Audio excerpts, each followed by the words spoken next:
เธอทุกมันจังแม่นเพิ่นว่าลูกเต้านี่ลืมคุณพ่อแม่เพิ่นว่ามันบ่ดีลูกศิษย์ที่ลืมคุณครูบาอาจารย์เพิ่นว่ามันบ่ถูกเฮ็ดหน้าก็ต้องเพิ่นถูกบ่ดีดีได้คนดีไปใส่ก็บ่ตายละน้องแม่คนดีไปใส่ก็บ่อื่นตั้งแต่โมอย่าสะเป็นคนรู้ผิดผิดของให้ไปตามท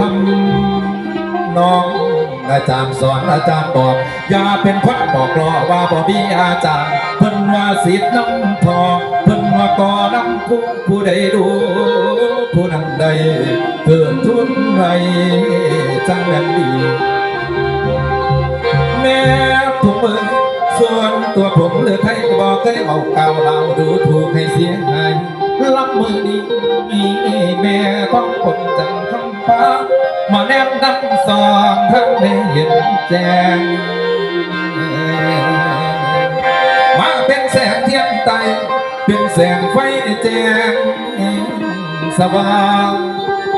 คุณครูบาดำทางเป็นแสงไฟน้องส่อง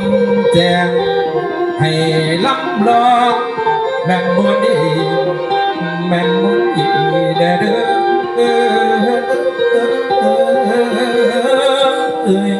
โอ้ยน้องโอ้ยนาโอ้ยละนานี่แหละเป็นว่าต่อยมวยกับวายคู่จีกับปูกับนีวังเพราะฉะนั้นมือดีหมองนำเรือไทยขอยกเนื้อเก่าถวายเนื้อนำผากกันแล้วกันคุณครูบาอาจารย์ผู้ประสิทธิ์ประสาทในการลองการลำหมอลำเกสรนี่ละเพิ่นว่าการลองการลำมันบ่แน่นอนเสมอไปบางมือลำดีผู้ฟังกระนำจากลำเสียงจังแค่บ่ถือตื่นมือเศร้าสะท้าเจ้าหอดบ่ทำนี่ละมันเอาอีหยังเอาเดเอานอนบ่ได้เป็นบ่ไอวิทุน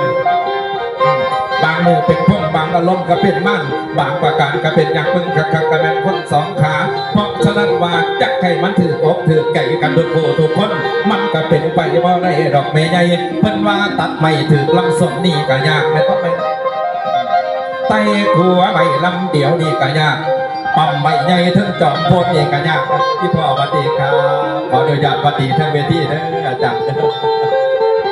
ปุ๊กเทียมไก่พิษบอกว่ามีหมอทำนี่ก็ยากมีแม่เท่าปากดูเบาดูดีก็ยาก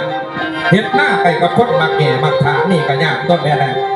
นี่เราจะเป็นยากข่ายสาสัมสื่อบางคนเนี่ยยากมากเนี่ยก็ยากคือกันคนขอให้เป็นคนแท้คนจริงคือว่า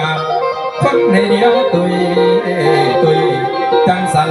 หมอแข็งลุงแกงน้อไม่ใส่น้อไม่ปู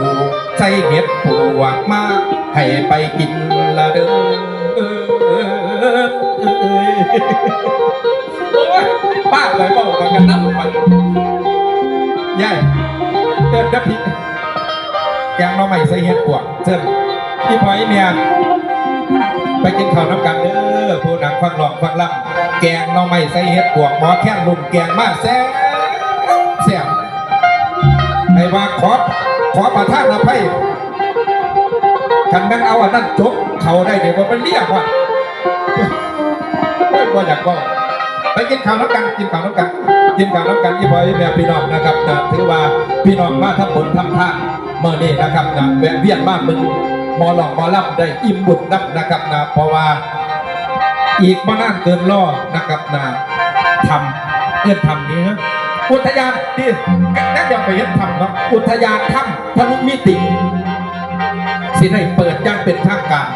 นะครับสิได้เปิดย่างเป็นทางการถือว่าวันนี้เอาหมอหลอกหมอล่ำนะครับกลุ่มศิลปินปืนบานมานำหลอกก่อนให้อีพออีแม่มาพูดจากสถานที่มองนี้นะครับแต่ตอนนี้เฮ้ายังสร้างวัฒนธรรมเสร็จนะครับด้วยแรงปัจจัยของพ่อแม่พี่น้องปู่มาสักการะบูชานมัสการพระธาตุนาดูลของเฮ้านะครับรวมแรงรวมใจผู้มีจิตศรัทธานะครับนาสาลากระทำบุญบุญนี้นี่ละเพิ่นมาบุญนี้บ่มีไผสิปัจแจกแท้